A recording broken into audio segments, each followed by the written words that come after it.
동생한테 모든 축복을 빼앗긴 에서는 이제 동생을 죽이고자 하자 또다시 리브가는 하루아침에 둘을 다 잃을 수 없어서 이제 외삼촌 집에 잠깐 가 있으라고 그럽니다. 그래서 28장에 보면 이제 야곱이 도피를 하죠. 외삼촌 라반의 집으로 가고 거기서 그 라반의 딸 중에서 결혼하라 라고 얘기하며 역시 28장 3절에 같은 축복을 합니다. 전능하신 하나님이 내게 복을 주어 너로 생육하고 번성케 하사 여러 족속을 이루게 하고 아브라함의 허락하신 복을 내게 주시되 너와 함께 내 자손에게 주사 너로 하나님이 아브라함이 주신 땅 너의 우고하는 땅을 유업으로 받게 하시기를 원하노라. 자, 아브라함에게 약속한 그 약속, 이삭에게 똑같이 약속했던 내용, 그 약속했던 내용이 이제 똑같이 야곱에게 넘어감을 보게 되죠.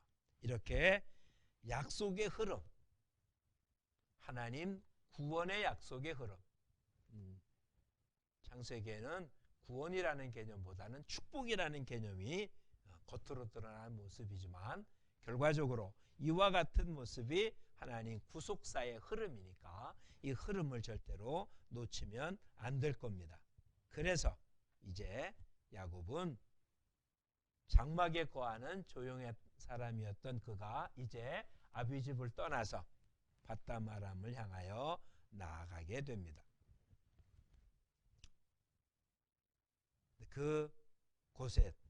그에서 만난 첫 번째 모습이 바로 베델이죠. 28장 3절 4절에서는 아버지 이삭이 야곱에게 축복해 준 내용입니다. 근데 28장 10절 즉 베델의 사건을 통해서 이제 야곱이 그 하나님과의 계획의 상속자라는 사실을 인정해주는 하나님의 모습이 나타납니다. 한 곳에서 해가 져서 유숙을 합니다. 돌을 취하여 베개를 닫고 누웠는데 12절 꿈에 본즉 사닥다리가 땅 위에 섰는데 꼭대기가 하늘에 닿았고 또 보니까 하나님의 사자가 오르락 내리락 하며 거기 서서 이렇게 13절 말합니다. 나는 여호와 너의 조부 아브라함의 하나님 이삭의 하나님이라. 너 누운 땅을 내가 너와 내 자손에게 주리니 내 자손이 땅의 티끌같이 되어서 동서남북에 편만할지며 땅의 모든 족속이 너와 내 자손을 인하여 복을 얻으리라. 내가 너와 함께 있어 내가 어디로 가든지 너를 지키며 너를 이끌어 이 땅으로 돌아오게 할지라. 내가 내게 허락한 것을 다 이루기까지 너를 떠나지 아니하리라. 즉 하나님이 직접 야곱에게 나타나서 하나님 그렇게 계약의 상속자로 야곱을 택했다는 사실을 인정하게 되어집니다. 자, 아브라함에게 하나님이 직접 약속했죠. 이삭에게도 아브라함이 한 게 아니라 하나님이 직접 나타나셔서 그렇게 약속을 하며 하나님 그 축복을 약속했습니다. 이제 야곱에게 똑같은 약속을 하고 있습니다. 근데 이 약속 셋을 다시 한번 공통점을 한번 살펴보죠. 갈대아 우르를 떠나 하란에 있었던 아브라함에게 하나님 약속하며 부릅니다. 가뭄이 들어서 어떻게 해야 될지 혼동스러웠던 이삭에게 하나님 약속합니다. 오늘 아버지 집을 떠나 외삼촌 집으로 가는 광야의 어느 한 복판 그 황량한 사막 가운데서 광야 가운데서 하나님 야곱에게 그 약속을 하나님의 언약을 들려주십니다. 오늘 우리의 인생, 삶 속에 하나님의 약속이 주어지는 시기가 그렇게 풍요롭고 풍성한 그런 평안한 시절이 아니라 어찌 보면 힘들고 어렵고 고통스러운 시절 속에 그와 같은 환경 속에 하나님 오히려 이러한 구속 혹은 축복의 약속들을 하고 있음을 봅니다. 그래서 인생 삶 속에 광야는 아주 소중한 모습임을 보게 됩니다. 잠에서 깬 야곱이 이제 압니다. 16절 아주 소중하게 표현하는데 여호와께서 과연 여기 계시거늘 내가 알지 못하였다. 장막에 거하고 있었던 야곱, 즉 그 장막은 뭐 장소는 옮겼겠지만 조상 할아버지 아브라함, 아버지 이삭을 통해서 하나님을 섬기는 장막입니다. 보통 본인이 잠자는 장막이기도 하지만 늘 하나님이 함께하는 모습. 근데 지금 아무도 없는 광야 한복판입니다. 근데 거기에 하나님이 꿈에 나타났습니다. 하나님 여기 계시다. 아버지 집에 있는 게 아니라 여기 계시다라고 이야기를 하며 그곳이 이곳이 하나님의 전이고 하늘의 문이다 라고 하며 배교를 배웠던 돌을 기둥으로 하고 기름을 붓고 그곳을 베델, 즉 하나님의 집이라고 이름을 붙이며 거기서 서원을 합니다. 즉 하나님이 이 이전까지는 아브라함의 하나님, 이삭의 하나님, 그 하나님은 그냥 자신이 거주하고 있는 그곳에 계시는 하나님으로 알고 있었는데 야곱은 이제 여기서 한 걸음 더 나갑니다. 사람이 아무도 없는 것 같은데 하나님 그곳에 계십니다. 즉 하나님이 계시는 장소가 따로 있는 것이 아니라 하나님은 약속의 사람들과 늘 함께함을 보게 되어지죠. 그래서 소원을 하기를 나와 함께 계셔서 내가 가는 길에 지키고 양식과 입을 옷을 주고 평안히 아버지 집에 돌아오게 하면 여호와가 나의 하나님이 되고 내가 기둥으로 세운 이 돌이 하나님의 전이 될 것이고 하나님께서 내게 주신 모든 것 중에 10분의 1을 하나님께 드리겠다고 그렇게 서원을 합니다.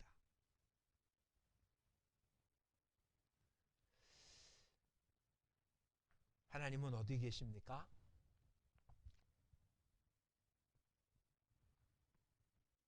아니 계신 곳이 없는 하나님. 근데 그것을 처음서부터 모든 사람들이 다 깨달은 것은 아닙니다. 이렇듯 약속의 자녀들, 하나님의 계약의 대상자들이 그의 삶을 통하여 하나님을 아는 지식이 점점 확장되어져 가고 있음을 보는 거죠. 그러니까 하나님 그냥 자신들이 거주하는 그곳에만 있는 하나님인 줄 알았는데 이제 그 하나님의 훨씬 더 큰 모습입니다. 그건 굉장히 먼 곳이에요. 베델이라고 불려진 이곳이 그들이 살던 부엘세바로부터는 64km 정도 떨어진 원래는 루스였었는데 이제 야곱의 서원으로 그곳이 베델이 되고 훗날 그곳에 성소가 지어지고 남북이 갈라진 다음에는 그곳에 여로보암이 금송아지를 세운 곳이기도 한 그와 같은 모습으로 되어진 모습을 우리는 보게 될 것입니다. 그렇게 떠난 야곱이 이제 밧단 아람 즉 외삼촌 집에 도착을 되어서 20년 동안 거하게 됩니다. 이 밧단 아람에 있는 동안이 하나님께서 야곱을 연단시키고 있는 거죠. 이 기간 동안에 아내를 얻고 자식을 얻고 그 다음에 풍부한 물질도 얻는 그와 같은 기간이 되어집니다. 본인이 그렇게 서원하고 하나님 앞에 기도했기 때문이 아니라 하나님이 이미 복을 주겠다고 약속을 합니다. 지금 여기서 잊지 말자고요. 하나님이 복을 주시겠다고 그래서 복을 받는데 그 복 받는 방법이 야곱은 지금 장자권도 자기의 방법으로 취득을 하죠. 거짓말로 속여서 아버지를 속여서 취득을 받고 그 다음 외삼촌 집에 가서 되어진 모습에서도 하나님이 주신 복이지만 우리가 잘 알듯이 많은 부분 인간적인 방법을 쓰고 있는 모습을 봅니다. 그렇게 인간적인 방법을 썼기 때문에 복을 누린 것은 아닌데 성경에 기록된 모습만 보면 하나님께서 그렇게 그의 방법을 그냥 허용한 것처럼 그렇게 들려집니다. 우선 29장에는 바다마람에 도착한 그가 이제 외삼촌 집에 가고 우선 7년 동안은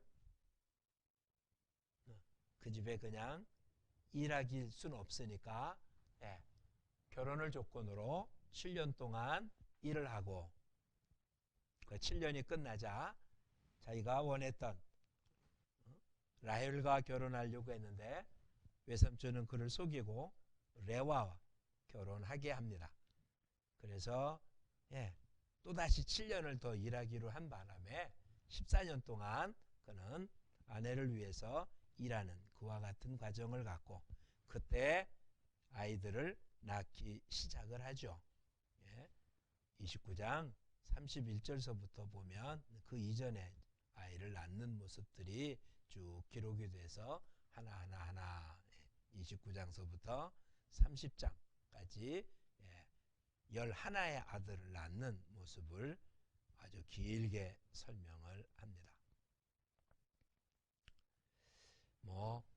이 모습 하나하나 살펴봐도 할 일은 굉장히 많긴 하겠지만 그렇게 12의 아들을 낳은 모습들 그 12 아들들이 그냥 12지파가 되고 있는 모습 그냥 그렇게만 살펴보면 될 것입니다. 그리고 그렇게 14년 동안 아내를 위해서 일한 그가 이제 다시 외삼촌과 무엇을 합니다. 언제까지 이렇게 하겠냐. 그러니 이제부터는 너를 위해서 일할 수 있는 그래서 이제 얼룩무늬진 것 그리고 아롱진 것 흰바탕에 아롱진 것 얼룩무늬 있는 것 또 검은 것들 이것들은 야곱의 것으로 자기가 기른 것 중에 그냥 얼룩지지 아니한 것 이런 것들은 그냥 외삼촌 것으로 하기로 하고 6년 동안 이제 자기 6년간 정해진 건 아니죠. 이렇게 일을 해서 재산을 나누기로 합니다. 근데 30장 37절에 보면 버드나무와 살구나무와 신풍나무의 푸른 가지를 취해서 껍질을 벗겨 흰 무늬를 내고 그 벗긴 가지에 양떼가 와서 먹는 개천 물구에 세워서 그 물을 먹으러 올 때 새끼를 베는데 아주 충실한 것은 그렇게 해서 나고 그러지 않은 거는 했더니 아주 약한 양이 날 때는 라반의 것이 되고 실한 것이 날 때는 야곱의 것이 됐다라고 성경은 그렇게 표현합니다. 근데 과연 이런 것을 하면 얼룩무늬 되는 양이나 이게 태어나겠습니까? 근데 그러진 않죠. 절대로 그럴 수는 없습니다. 근데 우리가 알고 있는 과학적 지순에 의하면 이렇게 얼룩무늬 진 거나 그러지 않은 것들이 교배에서 났을 때 1대 3대 1이라고 하는 법칙으로 나게 돼서 시간이 지나면 지날수록 잡종의 경우 시간이 지나면 지날수록 흰색 같지만 그 안에 얼룩무늬가 들어있는 것은 그 다음 때에는 얼룩무늬가 날 수 있는 확률이 1대 3 훨씬 더 많은 양이 나고 그에 또 후대라면 그보다 더 많은 얼룩무늬가 날 수밖에 없는 모습이니까 신양보다는 얼룩무늬 양이 훨씬 더 많이 나게 될 것임에 틀림이 없습니다. 본인은 이런 방법으로 재산이 늘은 것 같지만 실상은 하나님이 얼룩무늬를 택하라고 해서 얼룩무늬가 많아진 것이지 그러지 않음을 보게 되어집니다. 참 자기의 방법으로 한 것 같지만 실상은 자기 방법이 아닌 걸 잊으면 아니 됩니다. 우리도 지금 우리의 모습이 똑같죠. 자기가 한 게 아니라 하나님이 하시는 거라는 사실. 또 역시 부요해지자 이제 시기가 되어집니다. 31장. 야곱이 외삼촌의 아들들, 즉 자기하고는 사촌이 되고 법적으로는 처남이 되겠죠. 이제 아버지의 소유를 뺏어서 거부가 됐다는 이야기를 하고, 또한 라반이 이제 야곱을 대하는 태도가 달라진 것 같을 때 하나님께서 이제 그를 출생지로 돌아가라고 그렇게 말씀하십니다. 3절, 31장 3절입니다. 여호와께서 야곱에게 이르시되 내 조상의 땅, 내 족속에게로 돌아가라. 내가 너와 함께 있으리라. 그래서 이제 라헬과 레와 그리고 자기 아들들을 다 불러서 이제 아버지가 나를 보는 게 달라졌을 것이니까 이제 내가 힘을 다해서 합쳤는데 아버지가 나를 품삯을 10번이나 번역했고 뭐 그랬다. 그러니 이제 어떡할 거냐 그랬더니 하나님이 나를 오라고 했다. 그랬더니 이제 다 가자라고 얘기합니다. 출생지로 돌아가라고 때가 된 것입니다. 하나님께서 이제 20년이 지난 야곱을 다시 부르는 거죠. 그래서 이제 연단시켰던 야곱, 자기가 아버지를 속인 것처럼 외삼촌도 야곱을 속여서 어려움을 당했던 모습들, 아직도 온전하진 않지만 그런 야곱을 이제 하나님은 부르십니다. 32장에 의하면 그렇죠. 이제 그를 부르는데 외삼촌 집을 떠난 모습에서 드라빈 사건도 나타난 이것은 그냥 살펴볼 수 있기를 바라고요. 자, 이제 그 다음 바다마람에서 20년이 지난 다음에 그가 돌아오는 과정 속에서 하나님은 이제 야곱을 변화시킵니다. 어떻게 보면 야곱의 삶 속에 가장 중요한 터닝 포인트가 되는 거죠. 하나님이 약속의 사람으로 불렀고 택했던 야곱을 그대로 쓰실 수는 없어서 그를 이제 변화시키는 것입니다.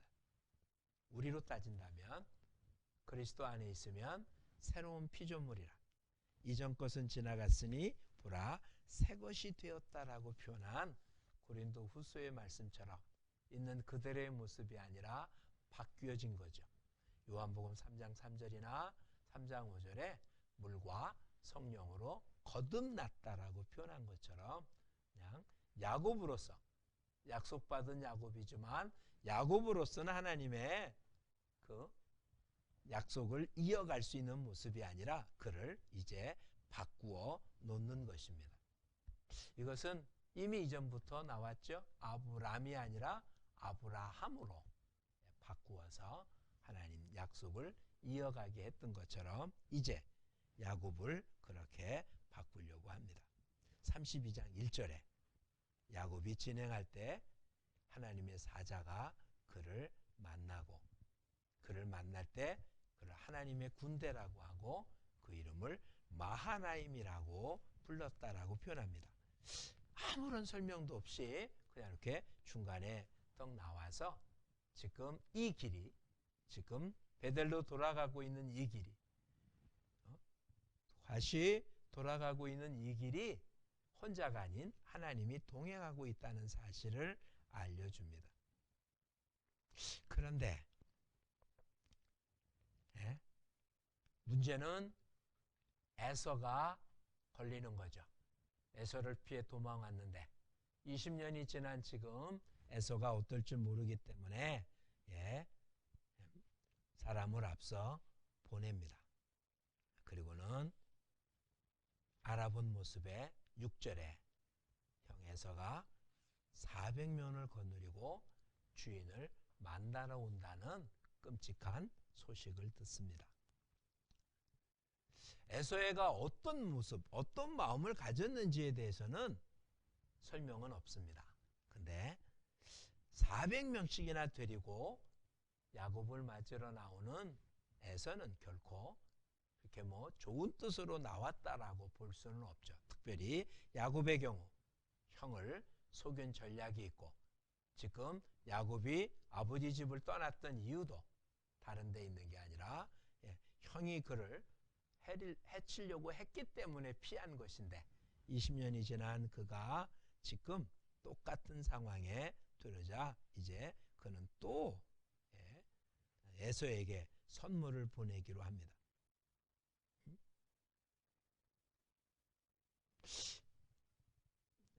그래서 앞서가는 많은 모습들, 또 자녀들도 여러 단계로 나누고 가장 사랑하는 자녀를 맨 뒤쪽에 보내고 그들을 다 앞서 보낸 뒤에 32장 21절 이하에 의하면 그들을 다 건네고 소유도 다 보내고 24절에 야곱은 홀로 남았다라고 기록합니다. 그런데 어떤 사람이 날이 새도록 야곱과 씨름했고 야곱을 이기지 못함을 보고 야곱의 허벅지 관절을 치매 야곱의 허벅지 관절이 그 사람과 씨름할 때 어긋났다라고 되어 있습니다. 개역 한글 성경에 환도뼈로, 표준 세번역에는 엉덩이뼈로, 그리고 환도뼈 혹은 허벅지 관절, 여러 모습들로 번역이 되어 있는 이 허벅지 관절, 환도뼈, 이것은 허리 아래 넓적다리 상단에 위치하는 뼈라고 합니다. 히브리어 예레크인데 엉덩이나 대퇴부를 가리키기도 하고요. 생식기를 나타낼 때서 허리에서 나온 자라고 불렸기도 합니다. 신체 부위에 환도뼈라고 한 것, 이것은 병사들이 칼을 차기 때문에 하나에서 어쨌든 지금의 대퇴부 중심의 모습이라고 생각이 되어지는 그곳입니다. 자, 여기서 그렇게 씨름을 한 모습이라고 되어 있는 이것입니다. 그렇죠? 누구인지 모르고 우리는 아주 쉽게 아주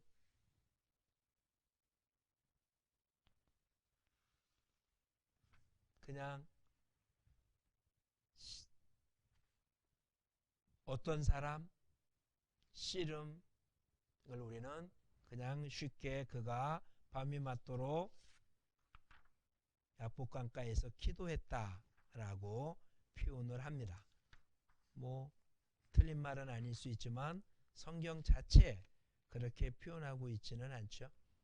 그리고 이 일로 인하여 이스라엘이라는 새 이름을 받습니다. 자, 다시 한번 살펴보죠.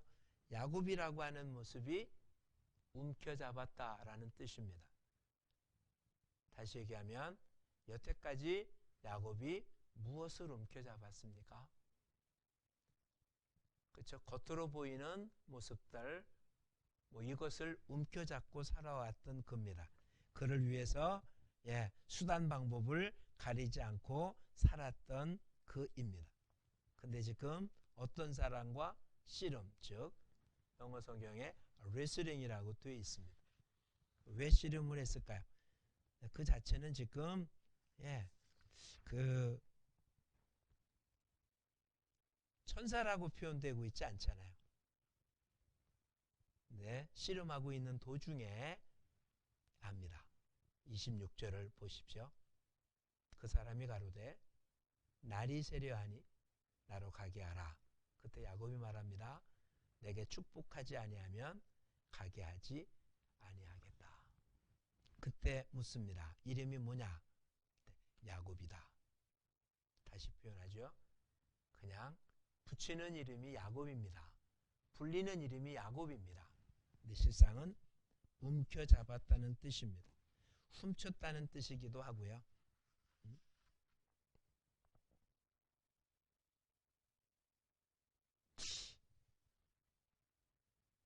여태까지 그렇게 살아왔는데 이제 그것이 바뀌어지는 순간입니다.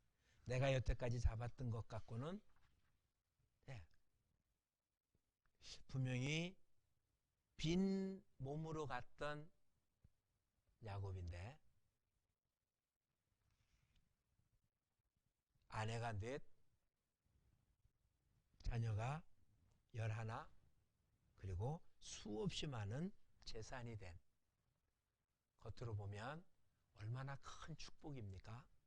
그런데 지금 이 사랑과 씨름하며 야곱이 요청한 게 뭐냐면 축복하지 아니하면 당신을 가게 하지 않겠다고 말합니다.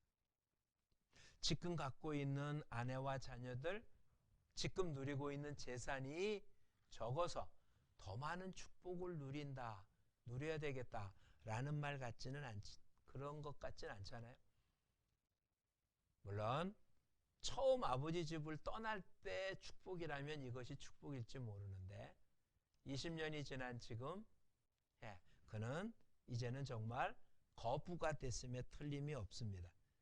정말 수없이 많은 재산을 누리고 있습니다. 그가 형에게 주기 위해서 논아놨던 것, 그것만 해도 지금 굉장히 많은 양임을 볼 수 있어요. 그렇죠? 13절서부터 나옵니다. 형을 위한 예물이 14절 암염소 200, 수염소 20, 암양 200, 수양 20, 젖나는 약대 30, 새끼가 암소 40, 그 다음에 황소 10, 암나귀 20, 그 새끼 나귀가 10. 직금으로만 계산해도 이게 작은 것입니까? 이것을 선물로 줄 수 있을 정도니까 자기가 갖고 있는 재산은 얼마나 많겠습니까? 근데 지금 야곱 말합니다. 축복하지 않으면 놓지 않겠다고. 그러니까 지금 여태까지 잡았던 물질, 그가 추구했던 모든 것들, 이것은 더 이상 축복의 개념이 아닙니다. 그러니까 자기는 야곱이라고. 여태까지 움켜잡았던 것, 이건 내가 하나님 허락한 축복이 아니라고 표현한 것입니다. 그러기에 28절에 이야기합니다. 이제 너를 다시는 야곱이라고 부르지 않겠다. 훔치는 자, 움켜잡은 자가 아닙니다. 오히려 이스라엘이라고 부를 거다라고 말합니다. 이스라엘, 그렇게 부르는 이유가 하나님과 사람으로 겨루어 이겼기 때문이다 라고 표현하고 있습니다. 이스라엘하고 이제 이름이 바뀐 거죠. 하나님을 설득한 자, 하나님과 겨루어 이긴 자. 이렇게 새로운 이름을 가진 것, 이건 아주 대단한 거죠. 우리를 성도라고 부르는 것, 우리를 그리스도인이라고 부르는 것과 같은 모습입니다. 그렇죠? 그래서 이제 놀랐습니다. 그리고는 이제 그곳의 이름을 푸니엘이라고 불렀다라고 합니다. 푸니엘. 하나님의 낯을 본 곳입니다. 그렇죠? 하나님의 얼굴을 보았기 때문에 푸니엘이라고 불렀다. 자, 그렇다면 여기까지의 야곱의 모습을 한번 보십시오. 자, 아버지 집에 있었을 때 그는 정말 야곱이었었습니다. 베델에서 하나님이 그를 약속의 사람으로 불렀다는 걸 듣습니다. 바담 아람에서 20년 동안 그가 연단을 받고 이제 분이엘에서 하나님은 그를 야곱으로 변화시킵니다. 이스라엘로 변화시킵니다.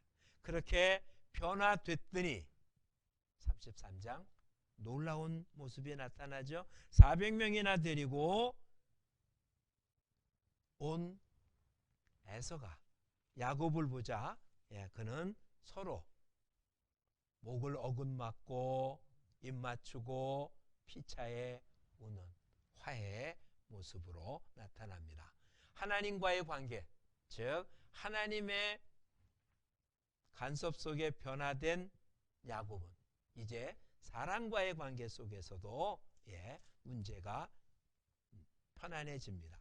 다시 한번 살펴보십시오. 28절 이스라엘이라고 부를 건데 하나님과 사람으로 더불어 겨루어 이기었습니다. 즉 이스라엘로 바뀌어진 야곱은 형과의 관계에서도 이렇듯 이제 평안함을 누리게 되어짐을 볼 수 있습니다.